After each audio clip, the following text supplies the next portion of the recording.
창풀 멤버십 회원이 되어주세요. 창풀 멤버십을 가입해주시면 실제 창업에 유익한 100여 개 이상의 비공개 영상과 실제 예비 창업자와의 상담을 통한 지극히 현실적인 질문 그리고 저의 답변들을 보실 수 있습니다. 창풀 멤버십 혜택 링크 클릭해서 확인해주시고 창풀 구독자분들의 회원가입은 양질의 창풀 컨텐츠를 만드는 데 큰 도움이 됩니다. 오늘 영상은 그 전에 촬영했던 영상 역시 천재 백종원 2입니다. 2. 부제로는 그가 하는 일은 곧 길이 된다. 사업을 생각하시는 분, 초보 창업자분들, 어쨌든 제가 보는 시선으로다가 제 개인적인 생각을 이야기 드리는 거니까 그냥 참고만 하십시오. 사실 뭐 일부러 찾아보는 편은 아니에요.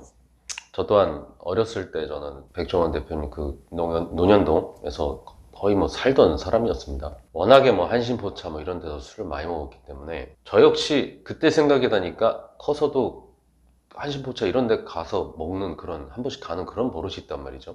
근데 어느 순간부터 이 백종원 브랜드라고 하는 그 식당에서 정체 모를 술을 파는 걸 목격을 하게 돼요. 전통주라고 불리는 한국형 위스키인데 가수 박재범이 원소주를 파는 것처럼 증류주 있잖아요. 미상이라고 하는 전통주가 한신포차를 주름잡고 있습니다. 근데 역시나 저 또한 전통주를 좋아하긴 하는데 이 미상이라는 술 맛있고 좋지만 역시 다른 전통주보다는 가격대가 좀 싸요. 일단 싸야 됩니다. 장사하려면 원가가 싸야 돼요. 원가가 싸야 원가와 소비자가의 갭 차이로다가 더 크게 가져갈 수 있죠.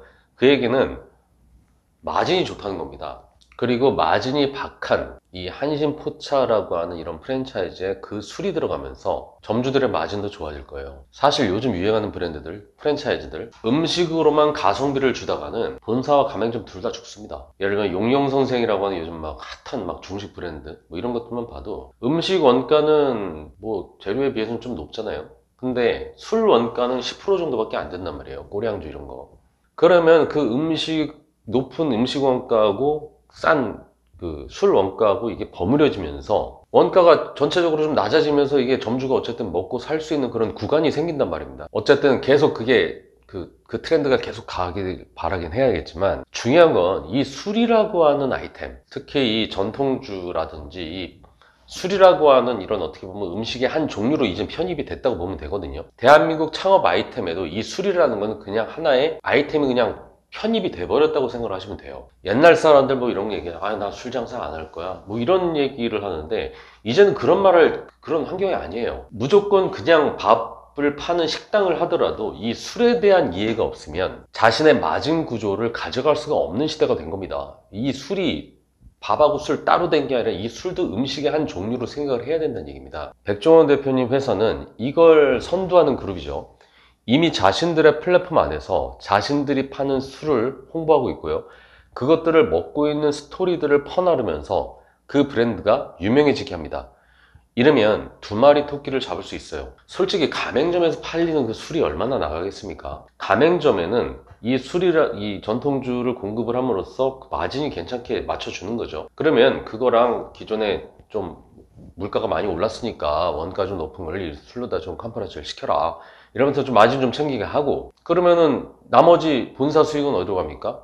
한신포차에서 파는 술이라고 해서 인터넷으로 판매하면 되잖아요. 가맹점에서 스토리를 만들고 가맹점은 그거를 팔아서 어쨌든 마진에 녹여서 좀 마진 챙기고, 대신에 본사는 그거를 진짜 직접적으로 팔아서 수익을 보는 거죠. 일종의 가맹점이 영업사원인 거고 본사에서는 술장사, 물장사 개념으로 좀 들어간 겁니다. 똑같은 한신포차라고 해도 한신포차 닭발이 유명하대. 근데 닭발을 가공해서 냉동해서 포장해서 택배 보내고 이거 얼마나 귀찮아요. 이게 일도 많고 그냥 페어링 되는 그런 술 라인업 해놓고 그 술이 어디서 어떻게 어떤 가격으로 팔리고 있고, 예를 들어 한신포차에서 뭐 미상이라는 술이 있으면 뭐 2만원이다 3만원에 팔 거 아니에요. 근데 인터넷으로는 사실 2, 3만원에 팔 필요 없잖아요. 근데 고객들은 2, 3만원에 먹었다라고 하는 그런 스토리를 알고 있는데 이거를 만원에 날린다?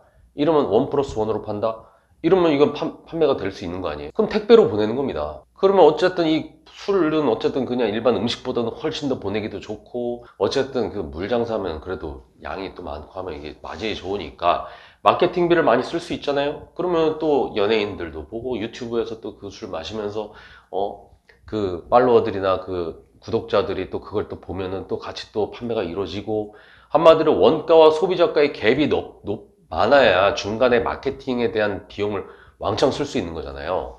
지금 그 영역으로 지금 넘어간 거예요. 그래서 한 수 아래들인 지금 좀 밑에 프랜차이즈들은 아까 얘기한 것처럼 막 무슨 브랜드 닭발 이런 가공 포장해서 지금 밀키트 만들어서 팔고 있을 때, 그래서 뭐 쿠팡이나 뭐 네이버 신선식 이런 데다 납품하고 막 이렇게 하고 있을 때, 이미 백종원 대표는 그거에서 벗어나서 지금 마트에서 아예 그냥 공산품을 만들고 있잖아요. 뭐 간장, 된장, 라면 지금 다 만듭니다. 이미 프랜차이즈계를 넘어선 거죠. 농심, 빙그레, 오뚜기 여기가 경쟁자가 된 겁니다. 거기에다가 아예 전통주를 이용한 브랜드도 만들었죠. 이런 아이템으로 초보들이 창업을 해야 된다는 거예요. 미리 그렇게 만든 이유가 있으니까 그런 식으로 다 초보들은 그런 식으로 창업을 해야 된다라고는 힌트를 얻어야 된다는 겁니다. 초보들이 이렇게 해야지 먹고 살 수 있다라고 하는 아이템을 백종원 대표가 보여주는 거죠. 근데 그 아이템이라고 했지 저 브랜드를 해야 된다 이 얘기는 제가 안 한 겁니다. 그리고 지금 백종원 대표가 내놓은 그 브랜드는 사실상 그 브랜드로 가맹 사업하겠다고 내는 건 아니에요. 저 브랜드에서 스토리를 짜내고 저 스토리를 가지고 그곳에서 파는 저 술을 온라인으로 팔겠죠. 또 온라인에서만 팔겠어요? 한국은 좀 좁죠. 또 수출도 할 수도 있는 겁니다. 전방위적인 홍보와 압박을 가는 거죠. 이걸 안 마시면 MG가 아닌 겁니다. 이건 거의 제 입장에서는 공포 마케팅이죠. 예전에 영어학원이나 화장품 회사에서 공포 마케팅을 많이 했잖아요.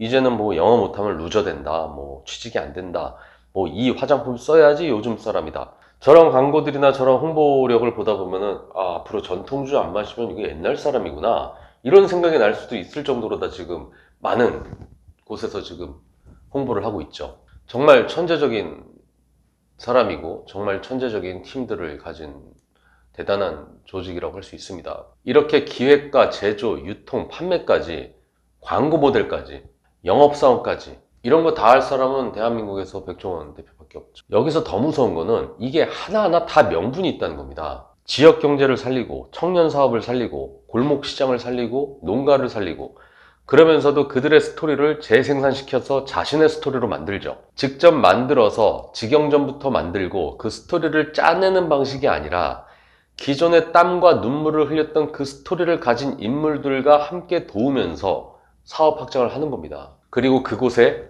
가장 핫한 인플루언서들이 모여요. 아주 싼 가성비 쩌는 음식을 먹는 것처럼 보이지만 지금 저기서 먹고 있는 막걸리는 그냥 막걸리의 2배 가격이에요. 2배를 주는 이유는 당연히 2배를 줄 수밖에 없는 이유가 있는 거고, 그게 전체 마진에 녹아들면서 다 좋은 겁니다. 먹는 사람이든 파는 사람이든. 2배라고 해도 사실 그 절대적인 가격 수치가 높지가 않아요. 막걸리가 3,000원짜리인데 근데 6,000원에 파는 거죠. 이거는 프리미엄이니까. 근데 이게 따지고 보면 2배니까 이게 100% 비싼 거잖아요. 근데 2배이긴 하지만 내가 소비할 수 있는 수준이잖아요. 6,000원은. 거기다 다른 거를 싸게 먹었으니까 막걸리만큼은 좀 비싸게 먹자. 이것도 가능하잖아요. 이게 사소한 사치 개념으로 들어오는 겁니다. 막걸리만큼은 좀 고급으로 먹자. 뭐 이런 느낌이죠. 그리고 그 스토리를 입은 막걸리는 전국으로 발송됩니다. 거기서 다 안 팔아요.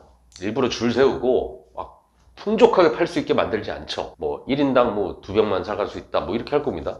결국엔 그렇게 줄 서는 그 스토리를 만들고 그걸로 페어링 할 수 있는 그런 시장에 있는 음식과 그런 것들을 어울리고 있다라고 하는 그 스토리를 만들어내고, 그 스토리를 만들어내는 오프라인 공간을 만들어내고 온라인으로 진짜 수익을 취하는 거죠. 리스크 없는 창업. 임대료, 인건비 안 들어가는 알토로 같은 사업이잖아요. 이 온라인 사업이. 근데 그 스토리를 만들어내는 그 뭔가가 있어야 되는 건 오프라인에서밖에 할 수가 없죠. 이 전집을 보면은 가장 싼 식재료로 안주를 만들고요.